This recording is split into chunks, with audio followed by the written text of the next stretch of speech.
I couldn't bear to live without you. Sick I'd be if someone took you away from me. Hey, Dynasty lovers and drama addicts. Welcome back to channel The Famous File, where we take you on a fabulous trip down memory lane, and then some. Today, we're diving deep into the world of Dynasty. Yes, the Dynasty. We're talking about iconic catfights, questionable fashion choices, and plot twists wilder than a ride on Alexis Carrington's private jet. But most importantly, we're checking out the cast of Dynasty then and now. Who's still slaying it in Hollywood? Who traded in their TV drama for a more chill life? And who aged like a fine wine? Let's find out. Joan Collins. First up, the Queen herself, Joan Collins as Alexis Carrington. Just a couple of $1 million, but it was a low-budget film, and it would have just been indigenous to Britain, and the backers were not willing to put the money. Alexis was the original TV villain. And let's be real, we lived for every scheming moment. The outfits, the sass, the accidental pushing people into fountains. Classic. But before Joan was playing as Alexis, she was just a little girl growing up in London, and trust me, her childhood was as dramatic as any Dynasty plotline. Joan Collins was born in 1933. Her father was a theatrical agent, and her mother was a dancer. And fun fact, her father, Joseph William Collins, had some famous clients, including the Beatles and Tom Jones. So, yeah, it's no surprise that Joan was destined for the spotlight. By the age of 9, she was already acting in plays. But life wasn't always easy for young Joan. She once described her childhood as feeling a bit overshadowed by her younger sister, Jackie, who went on to be a famous author. Collins was educated at Francis Holland School in London, an independent day school for girls. And in 1949, Joan enrolled at the Royal Academy of Dramatic Art in London. No big deal. Now, if you're wondering how a girl from London made her way to Hollywood, well, it all started with some serious grind. In 1950, Joan signed with the British film studio Rank Organisation. It wasn't until she played the role of Norma Hart in I Believe in You, 1952, that Joan got her big break. The press couldn't stop talking about her as Britain's new bad girl, and her career was off to the races. And when she was cast as Princess Nelifer in The Epic Land of the Pharaohs, 1955, the world was introduced to Joan's regal beauty. She soon caught the eye of Hollywood mogul Darryl Zanuck at 20th Century Fox, who signed her to a 7-year contract. And guess what? Her first major American role was alongside Bette Davis in The Virgin Queen, 1955. Her star power only grew from there. She played Evelyn Nesbit in The Girl in the Red Velvet Swing, 1955, a role originally meant for Marilyn Monroe. By the 1960s, Joan had become a TV guest star extraordinaire, playing a villainous siren on Batman and a pacifist spokesperson in the legendary Star Trek episode, The City on the Edge of Forever, 1967. She was stealing scenes everywhere. But it was Dynasty 1981 that made her a household name. Joan entered as Alexis Carrington in the second season, and boom, the ratings soared. Ratings for the primetime soap opera weren't great during its first season, ranking 28 in the Nielsen ratings. After Collins' arrival during the show's second season, it jumped into the top 20. By the fifth season, Dynasty was the most watched show in the United States. Not only did she win a Golden Globe, but she was also nominated for an Emmy. Wow. The English actress opened up about her most famous role. She revealed that one of the show's biggest fans at the time was none other than former President Donald Trump. And it was knowing this that gave Joan the inspiration for Alexis's ruthless character. She shared that when preparing for the role, she based it on a mixture of Donald Trump, who was not president then, he was a businessman, and a friend of mine, Cappy Badrut, who was a very, very glamorous woman about town, very clever. So I wanted to have a mixture of them. So you did sort of base it on him? Louis asked, to which Joan said, well, yes, of course. When asked by the journalist what specific quality of Trump influenced the character of Alexis, Joan replied, ruthlessness. After the show ended, Joan remained one of the most fabulous faces in Hollywood and beyond. She continued acting in movies and TV shows, even popping up in some unexpected places, like American Horror Story in 2018. But it's not just acting that's kept her busy. Joan Collins became a best-selling author, with several memoirs and novels under her belt. Her book, The World According to Joan, is full of sassy life advice that would make Alexis proud. You want life tips from a diva? Joan's got you covered. And did you know she's been married 5 times? Her first marriage was to British actor Maxwell Reid in 1952, and it was anything but glamorous. Joan has bravely shared the trauma she faced at his hands, revealing in her memoir that he drugged and assaulted her before they married. Reid, who died in 1974, was the villain in Joan's personal life. She later wrote, "He had drugged my drink. It felt so horrible." The marriage lasted until 1956, and thankfully, Joan got out of that toxic situation. But just a few years later, Joan was off to marriage number 2, this time to actor Anthony Newley. Joan and Anthony had 2 children together, Tara and Alexander, and Joan always said her kids inherited their dad's talent. She once shared that Anthony was a genius and fascinating, but unfortunately, he wasn't cut out for fatherhood or marriage. She even said, "He was absolutely bonkers about women." A genius, but not the most stable husband. Still, they managed to build a friendship over the years, and when Anthony passed away in 1999, Joan was distraught. Next up, we have marriage number 3 to businessman Ronald S. Crass in 1972. They welcomed a daughter, Katiana, but their relationship was far from easy. In 1980, when Katiana was just 8 years old, she was involved in a near-fatal car accident.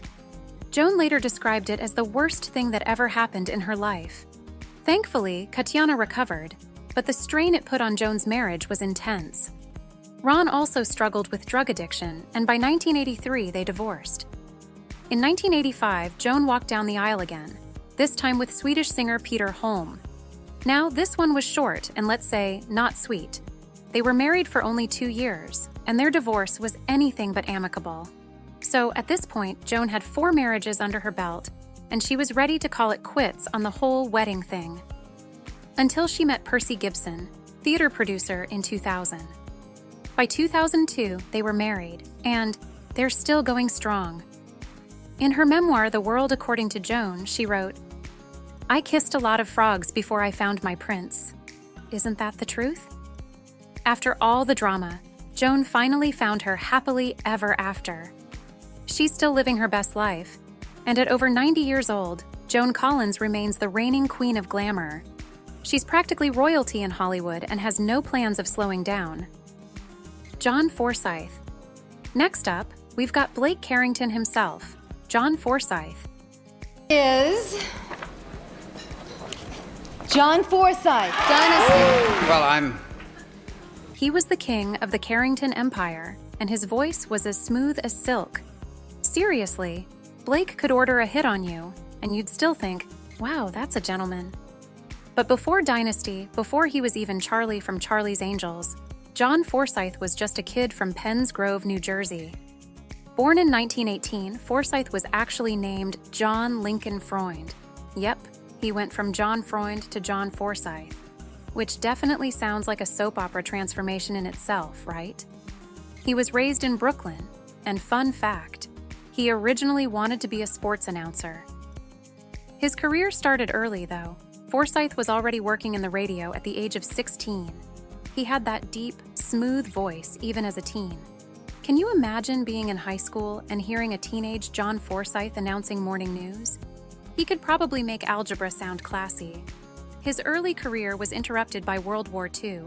During the war, he enlisted in the Army Air Corps, appearing in the Air Corps show Winged Victory.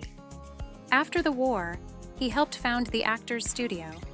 He has had the most success on television, with healthy runs on Bachelor Father, 1957, Dynasty, 1981, and as the unseen voice of Charlie Townsend on Charlie's Angels, 1976. John was married 3 times, yes, 3. And we're not talking casual flings here. He had some long-term love stories. He married his first wife, Parker McCormick, in 1939. They had a son together, but the marriage ended in 1943. Then, in 1943, yes, that same year, he married actress Julie Warren. Julie was by his side for nearly 50 years. 50! A Hollywood marriage that long should get its own award, don't you think? But in 1994, Julie passed away, which left John devastated. But like any good Dynasty character, John was resilient. In 2002, he married Nicole Carter, proving that love can strike at any age. He was 84 at the time. Sadly, they were married until his passing in 2010 at the age of 92. To this day, John Forsythe remains an iconic figure in television history. From being the voice behind Charlie to ruling Denver as Blake Carrington, he left a major impact on pop culture. And listen, I don't care what anyone says. Blake Carrington will always be one of the ultimate TV dads, even if his solution to most problems was just throwing money at it. Emma Samms. Next up, we've got Emma Samms, who played the fabulous and occasionally tragic Fallon Carrington Colby. Nice jacket. How you doing? I'm all right. She joined the show in 1985, and let me tell you, Emma Samms brought the glamour, the drama, and the love triangles to a whole new level. Little Emma wanted to pirouette her way into stardom, but sadly, an injury forced her to hang up those ballet slippers. Well, lucky for us, because she then turned to acting, and she got cast in General Hospital as Holly Sutton. But did you know Emma didn't start off with acting? Oh no, she had big plans to be a ballerina. Now let's fast forward to Emma Samms today. Still stunning, still sophisticated, and still thriving.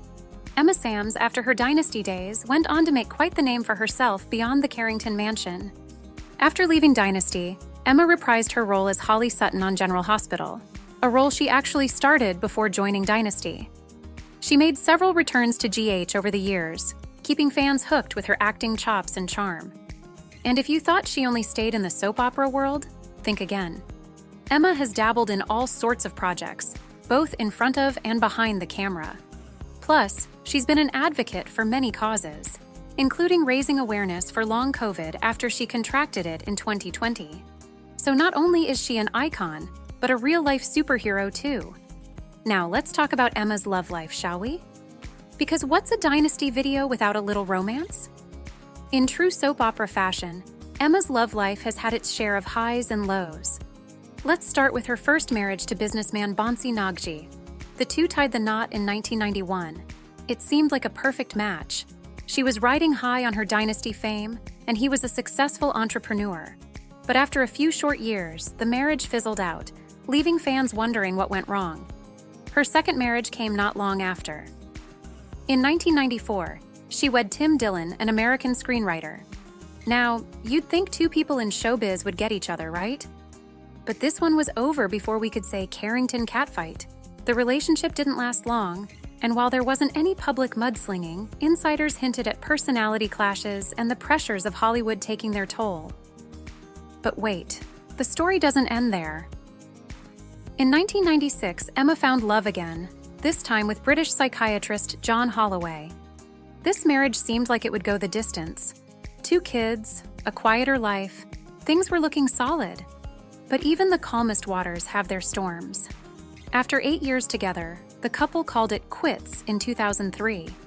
And while they kept the details private, sources close to the couple suggested that balancing family life and Emma's career resurgence created tension.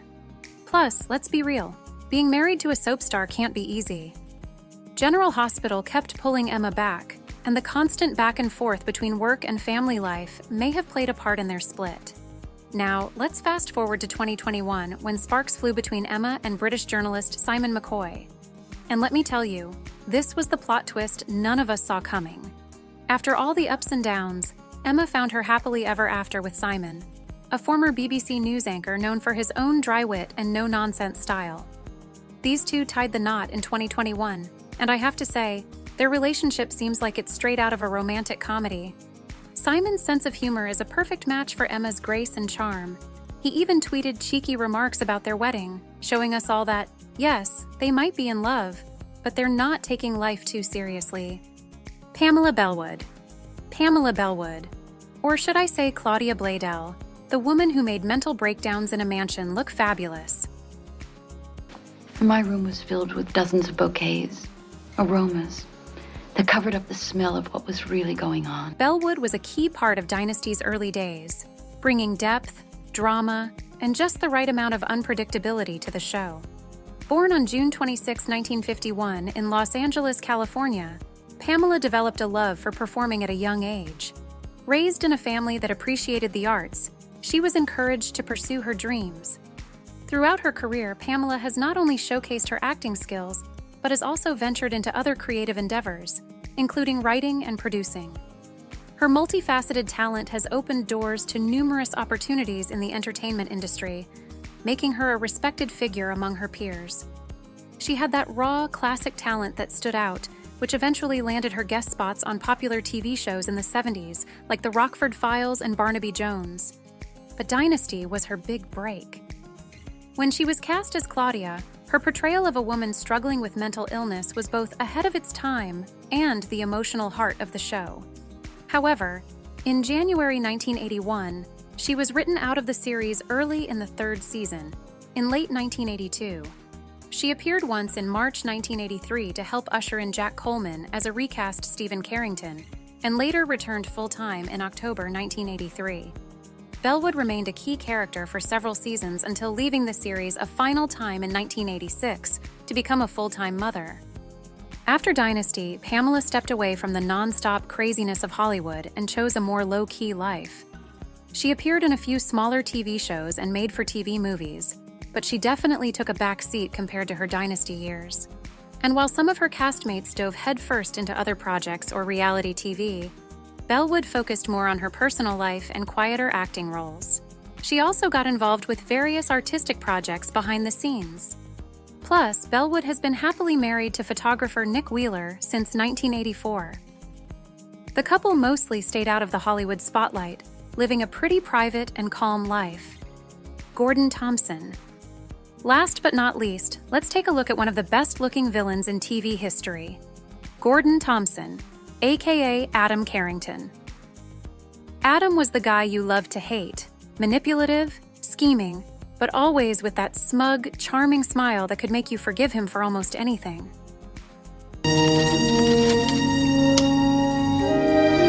Don't worry, Stephen. Gordon honed his acting skills back in Toronto, his hometown, performing in a range of productions. How's this for impressive? He played the lead role of Jesus in Godspell, alongside none other than Martin Short, Gilda Radner, Andrea Martin, and Eugene Levy. That's right, a legendary Canadian comedy lineup in one show. He also starred in the Hollywood Blues at Old Angelo's Theatre, the Fantastics at the Colonnade Theatre, and Oh, Coward at Theatre in the Dell. And let's not forget his work at the prestigious Stratford Festival in Canada, where he tackled serious roles in plays like King John, Love's Labour's Lost, The Imaginary Invalid, and A Month in the Country. He also starred in the Hollywood Blues at Old Angelo's Theatre, the Fantastics at the Colonnade Theatre, and Oh, Coward at Theatre in the Dell. And let's not forget his work at the prestigious Stratford Festival in Canada, where he tackled serious roles in plays like King John, Love's Labour's Lost, The Imaginary Invalid, and A Month in the Country. And just like that, he was a household name, with Dynasty propelling him into the mainstream spotlight. But Dynasty was just the beginning. Gordon didn't slow down. He showed up on all kinds of daytime dramas, from Santa Barbara to Sunset Beach, mastering the art of soap opera. Now, as with any soap star, you've got to expect a little real-life drama, right? But honestly, Gordon has kept it pretty classy over the years.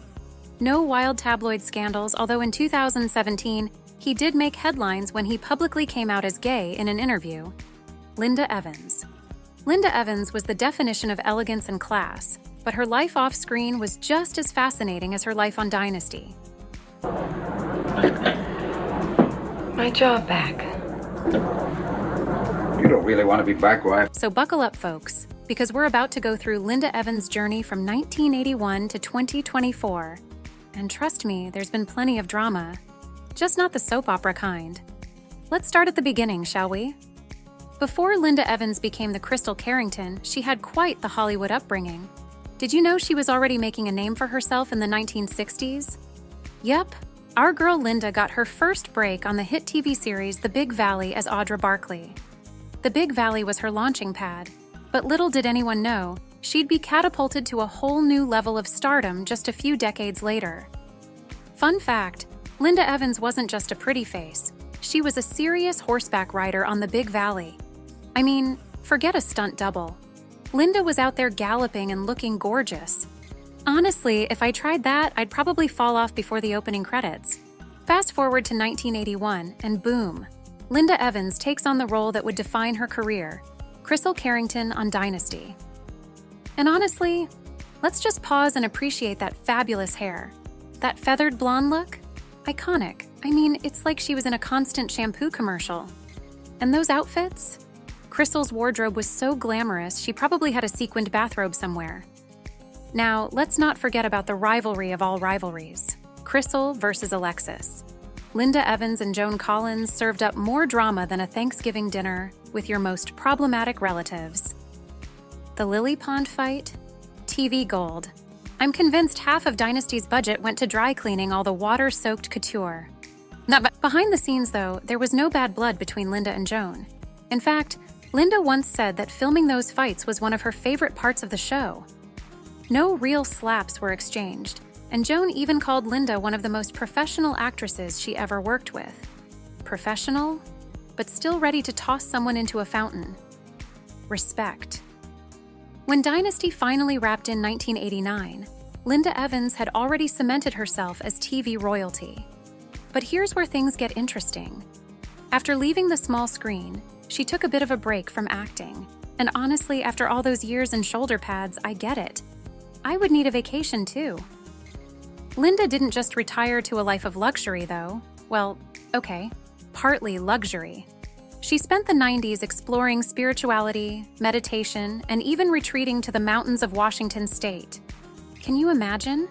From the glitz of Hollywood to the tranquility of the Pacific Northwest. Total 180. But honestly, who wouldn't want a break from Alexis Colby's constant scheming? Now, of course, no Hollywood star's life is complete without a little drama. And while Linda Evans has kept a pretty low profile, she hasn't been totally free from scandal. In 2014, she made headlines for a DUI arrest.